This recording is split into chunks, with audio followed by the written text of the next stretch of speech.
Pierre Chasseret, bonsoir. Vous êtes délégué général de l'association 40 millions d'automobilistes. Alors, depuis aujourd'hui, ça y est, 111 radars à double sens, c'est-à-dire qu'ils peuvent surveiller la vitesse dans les deux sens de la circulation, entrent en circulation. Il y en aura 200 à la fin de l'année, il y en aura 300 en plus l'année prochaine.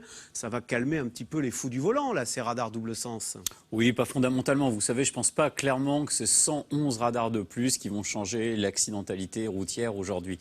D'autant plus que le gouvernement s'était plutôt engagé à ne pas ajouter des radars sur les routes. Donc alors c'est vrai, on n'ajoute pas de radars, c'est juste qu'on enlève des anciens radars pour en remettre un nouveau à la place, un peu plus performant au sens de la sécurité routière. Ça veut dire qu'il va flasher davantage. Voilà, parce qu'il flash dans les deux sens. Alors, la spécificité, c'est qu'il va flasher sur les départementales et les nationales. On nous dit que ces routes secondaires seraient à l'origine de 57% des accidents mortels. Oui. Ça, c'est vrai. Mais en même temps, c'est les routes sur lesquelles il y a le moins de dispositifs de sécurité. Avant, on mettait les radars sur autoroute. Sur autoroute, il n'y a pas d'accident dû à la vitesse. Donc, si on cherchait vraiment un endroit pour mettre des radars qui ne servent à rien... Pourquoi vous dites que sur autoroute, il n'y a pas d'accident dû à la vitesse? Parce que déjà, les axes les plus sécurisés, ce sont les autoroutes. Bon. Il y a des glissières de sécurité, des infrastructures qui sont d'une qualité quasi irréprochable. Mais la vitesse peut créer des accidents quand même sur autoroute. Très peu. Ah oui. Eh bien, finalement, très peu. Tout le monde va dans le même sens. Et finalement, il y a très peu d'accidents sur autoroute. Et la première cause de mortalité sur autoroute, c'est la somnolence au volant, l'hypovigilance.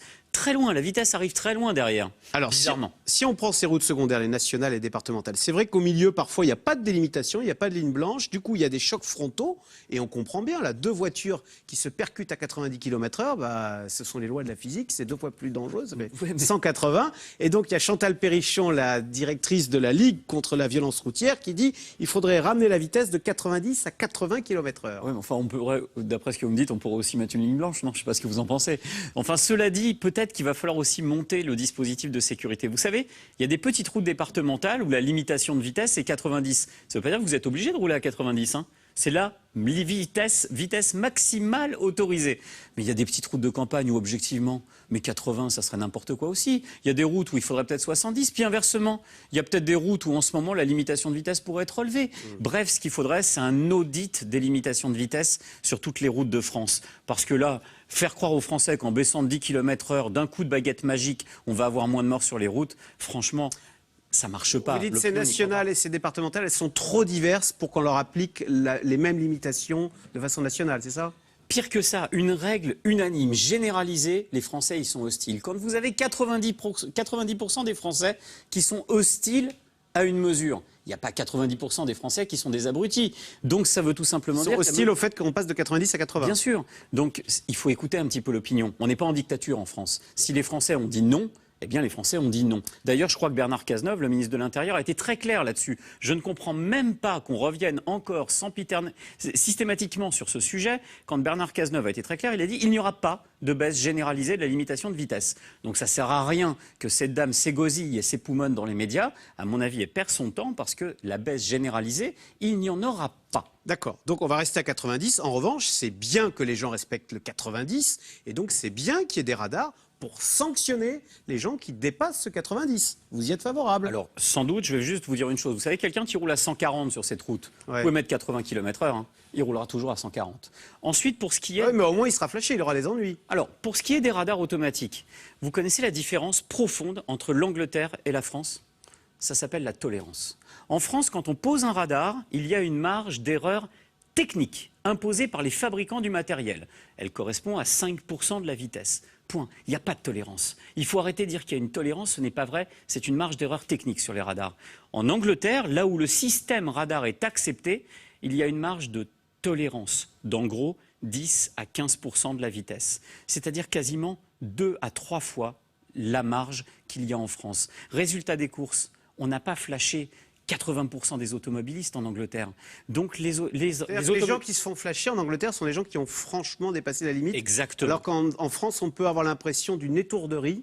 Et malgré tout, vous êtes sanctionné. Il faut distinguer l'excès de vitesse volontaire et celui qui est involontaire. Il faut distinguer celui qui a décidé de transgresser la règle. Et s'il se fait prendre, d'ailleurs, il est beau joueur. On le sait quand on a transgressé la règle qu'on l'a transgressée. Et dans ce cas-là, on accepte la sanction. En revanche, quand on est pris pour un petit kilomètre-heure de trop, je peux vous dire que là, clairement, on le ressent comme une injustice. Et là où on ressent une mesure comme une injustice, c'est là que commence presque la rébellion. C'est là où on refuse le système. Et c'est pour ça que les radars automatiques ne sont pas acceptés en France. Rendez-vous compte, on est 12 ans après l'installation du premier radar automatique. Et lorsque vous dites que les radars, c'est que pour la sécurité routière, personne n'y croit. Donc il va falloir travailler l'acceptabilité du système. En 2002, il y avait 7000 morts, plus de 7000 morts sur les routes. On est plutôt près de 3000 morts aujourd'hui. Donc ça, c'est amusant, tiens. On a été divisé par 2 depuis l'installation des radars. Vous prenez l'année 2002 pour dire depuis 2002 l'installation des radars. Sauf que moi, j'ai regardé, vous savez, de manière très pragmatique, hein, quand a été posé le premier radar?